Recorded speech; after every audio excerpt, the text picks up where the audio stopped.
কিছু ইমোশন নিয়ে সমুদ্রে এসেছি। সব ইমোশন আমি এখন জলের মধ্যে বিসর্জন করতে চাই। না ভাই, আমি দীঘায় আসিনি, আমি এসেছি ভাই গোয়া। এটা আমাদের জন্য ভাই গোয়া। আমরা ভাই গরিব, আমরা ভাই এটা আমরা গোয়া বলবো। 100 বারের জায়গায় 300 বার বলবো আমরা। নাই, আমরা 1 কোটি বার বলবো, 100 কোটি বার বলবো। আপনাদের কোনো সমস্যা? মানুষের কিচিমিচি রেখে তারপরে আমরা সমুদ্রে চলে যাচ্ছি। এটা আমার কাকার ছোট মেয়ে, আর একে নিয়ে আমি ঘাড়ে করে চলে যাচ্ছি দীঘা।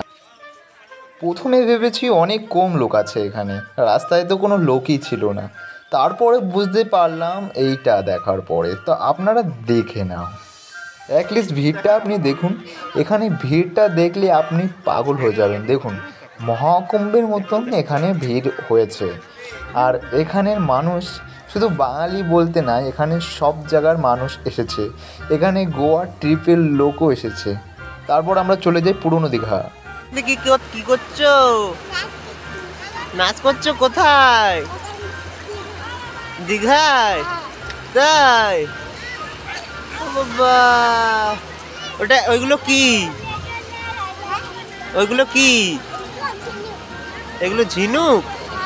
তাই? কি মারছে? এটা কি? আমাদের ডিস্কো ভাই। দাঁড়াও দাঁড়াও, এখানেই শেষ না, আমাকে দেখবেন না। সমুদ্র শুধু সমুদ্র নয়, সমুদ্র অনেক কিছু ইমোশন বোঝায়।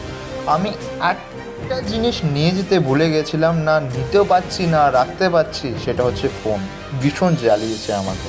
এইখানেই শেষ না, আমি আবার আপনাদের নিয়ে আসছি সমুদ্র সৈকতে। এই মেলাগুলো অনেক বড় হয়, এই মেলাগুলো। আর এই মেলার মধ্যে আপনি শুধু ঝিনুক পাবেন বেশি করে, আর শঙ্খ। এখান থেকে মানুষের শঙ্খ নিয়ে যায়।